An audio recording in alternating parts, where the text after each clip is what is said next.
बिस्मिल्लाहिर्रहमानिर्रहीम। And dear students, कैसे हैं आप? उम्मीद है कि आप सब ठीक होंगे। आज का जो हमारा टॉपिक है वो चैप्टर नंबर 3 के प्रॉब्लम है फ्रॉम द 9th क्लास। बहुत इजी प्रॉब्लम है ये, और ये शॉर्ट में या लॉन्ग में किसी न तरीके से पूछ लेता है। तो अब इसका स्टार्ट करते हैं बेटा कि पहला जो इसका प्रॉब्लम है 3.1 जो है कि force of 20 newton move a body with an extension 2 metre per second square. What is mass कि एक 20 न्यूटन की फोर्स बॉडी को मूव करवाती है कितने एक्सटेंशन के साथ? 2 मीटर पर सेकंड स्क्वायर के साथ। तो व्हाट इज मैथ, इस बॉडी का मैथ कितना होगा? अब देखिए बेटा, फोर्स को हम हमेशा बड़े एफ से डिनोट करते हैं। फोर्स को हम बड़े एफ से, छोटे एफ से फ्रीक्वेंसी को डिनोट करते हैं। तो force is equal to 20 Newton. Acceleration को हम स्मॉल रे से डिनोट करते हैं, और वो हमारे पास क्या है? 2 मीटर पर सेकंड स्क्वायर, क्योंकि एक्सलेरेशन के यूनिट होते हैं metre per second square. Find हम क्या करना चाहते हैं? व्हाट इज मैथ, हम मैथ इसका फाइंड आउट करना चाहते हैं। तो अब एम जो है ये रिक्वायर्ड है। तो अब according to Newton second law F is equal to क्या होता है? M A. F is equal to क्या होता है? M A. तो अब यहाँ से हमें एम चाहिए, तो जो मल्टीप्लाई है वो क्या रहेगा? डिवाइड। तो M equal to F over A. तो अब हमारे पास हमें फोर्स की वैल्यू गिवन है 20, एक्सलेरेशन की वैल्यू गिवन है 2, तो ये कैंसिल होने के बाद क्या रहेगा? 10 kg। तो ये हमारे पास इसका फर्स्ट जो प्रॉब्लम है उसका आंसर क्या है? 10 kg, क्योंकि मैस की यूनिट किलोग्राम होते हैं। तो लास्ट वाली जो क्वांटिटी होगी हम हमेशा वही यूनिट लगाएंगे जो उसके यूनिट होते हैं। उसके बाद अब 3.2 है कि हमारे पास दूसरा जो न्यूमेरिकल है प्रॉब्लम जो है, ये शॉर्ट में अक्सर बोर्ड के पेपर में आ जाता है। The weight of the body is 147 Newton. अब एक बॉडी का वेट जो है वो 147 न्यूटन है। व्हाट इज इट मैस, इसका मैस क्या होगा? तो आप देखिए, वेट को हम डब्ल्यू से डिनोट करते हैं। W is equal to 147 Newton. इसके यूनिट भी न्यूटन होते हैं, फोर्स के यूनिट भी न्यूटन, वेट के यूनिट भी न्यूटन, टेंशन के यूनिट भी न्यूटन। अब हमें क्या चाहिए? मैस। तो बेटा जब फ्री फॉल बॉडी मूव कर रही होती है तो हमारे पास यानी कि जी जो है वो होता है 10 ms-2। ग्रेविटेशन एक्सलेरेशन की वैल्यू जो होती है वो क्या है? 10 मीटर पर सेकंड स्क्वायर। ये कांस्टेंट वैल्यू है, ये नाम ही बताया तो ये अंडरस्टूड है, जो हम खुद ही पुट करते हैं। तो अब W इज इक्वल टू क्या होता है? mg। m is equal to ये g मल्टीप्लाई था w के साथ क्या होगा? डिवाइड। तो w की वैल्यू 147 और g की वैल्यू 10, तो 14.7। अब फिर वही बात कि मैथ्स के यूनिट क्या होते हैं? किलोग्राम। तो हमने उसके यूनिट क्या लिख दिए? किलोग्राम उसके यूनिट लिख दिए।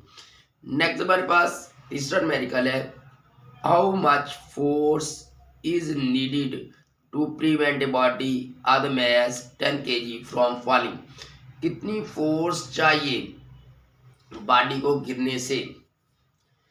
कितना, यानी कि अब हमारे पास जो बता दिया मैथ कितना है? 10 kg। मैथ कितना है? 10 kg फ्रॉम फॉलिंग। और कितनी चाहिए फोर्स हमें चाहिए? और फिर हमारे पास वही बात आ गई कि जी की वैल्यू कांस्टेंट है 10 ms-2। तो ये कांस्टेंट वैल्यू लिख दी हमने।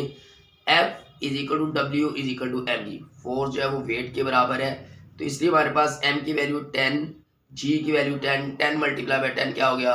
100 न्यूटन, क्योंकि फोर्स के यूनिट जो है वो न्यूटन होते हैं, तो इसलिए हमने क्या लिख दिया? 100 न्यूटन लिख दिया। तो अब हमारे पास बेटा आगे जो है, अब numerical number 4, find the acceleration produced a force of 100 Newton in a mass of 50 kg।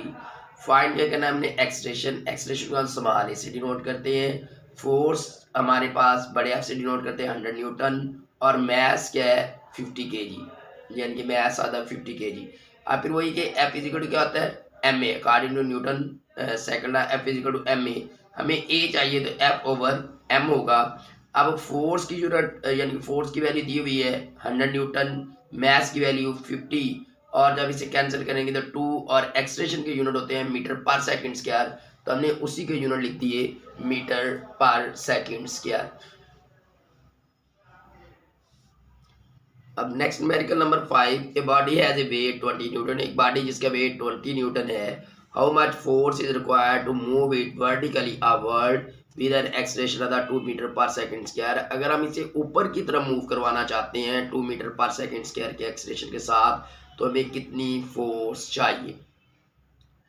तो अब हमारे पास ये कि W इज इक्वल टू होता है 20 न्यूटन, जो उसने दिया है। वेट को हम W से डिनोट करते हैं।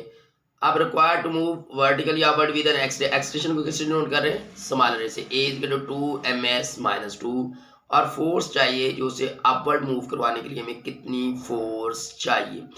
अब देखिए W इज इक्वल टू क्या होता है, mg। यहाँ से हमने m की वैल्यू कैलकुलेट करना चाहते हैं तो W/g। अब W is equal to 20, g की वैल्यू 10, तो 2 kg 2 किलोग्राम आ गया हमारे पास मैस। अब F इज इक्वल टू क्या होता है, ma। अब हमारे पास m जो है वो 2 है, a जो है वो 2 है, तो 2 मल्टीप्लाई बाय 2 4 न्यूटन। क्योंकि F is equal to ma हमारे पास यहाँ मैस नहीं था, इसलिए हमें पहले कैलकुलेट करना पड़ा मैस। अगर मैस की वैल्यू होती तो हम इसे कैलकुलेट ना करते। तो अब ये कि फोर्स हमें चाहिए upward, move vertically upward. Upward जब हमें फोर्स चाहिए, नेट फोर्स चाहिए, तो इसके लिए फिर हम ये करते हैं कि एक फोर्स हमने कैलकुलेट की 4 न्यूटन और उसका वेट गिवन है 20 न्यूटन, तो नेट फोर्स फिर क्या होगी, दोनों को हम ऐड कर देंगे। F is equal to 20 + 4 24 Newton. जब वो अपवर्ड मूव करता है तो हमेशा उसका वेट यानी कि एपियर एंड वेट में बढ़ना शुरू हो जाता है। तो इसलिए हमारे पास यानी कि 4 न्यूटन और 20 न्यूटन पहले था, तो दोनों को ऐड किया। F is equal to 20 + 4 24 Newton. तो बेटा ये हाफ चैप्टर के न्यूमेरिकल हो गए। उम्मीद है कि इस पे अब आपको समझ आ गए होंगे। तो हाफ चैप्टर के अब कल करेंगे न्यूमेरिकल। तब के लिए अपना ख्याल रखिएगा। अगर वीडियो अच्छी लगी हो तो इसे लाइक करें और इसे शेयर करें। फिर मिलेंगे नेक्स्ट टॉपिक के साथ। तब तक के लिए अपना ख्याल रखिएगा। वस्सलाम।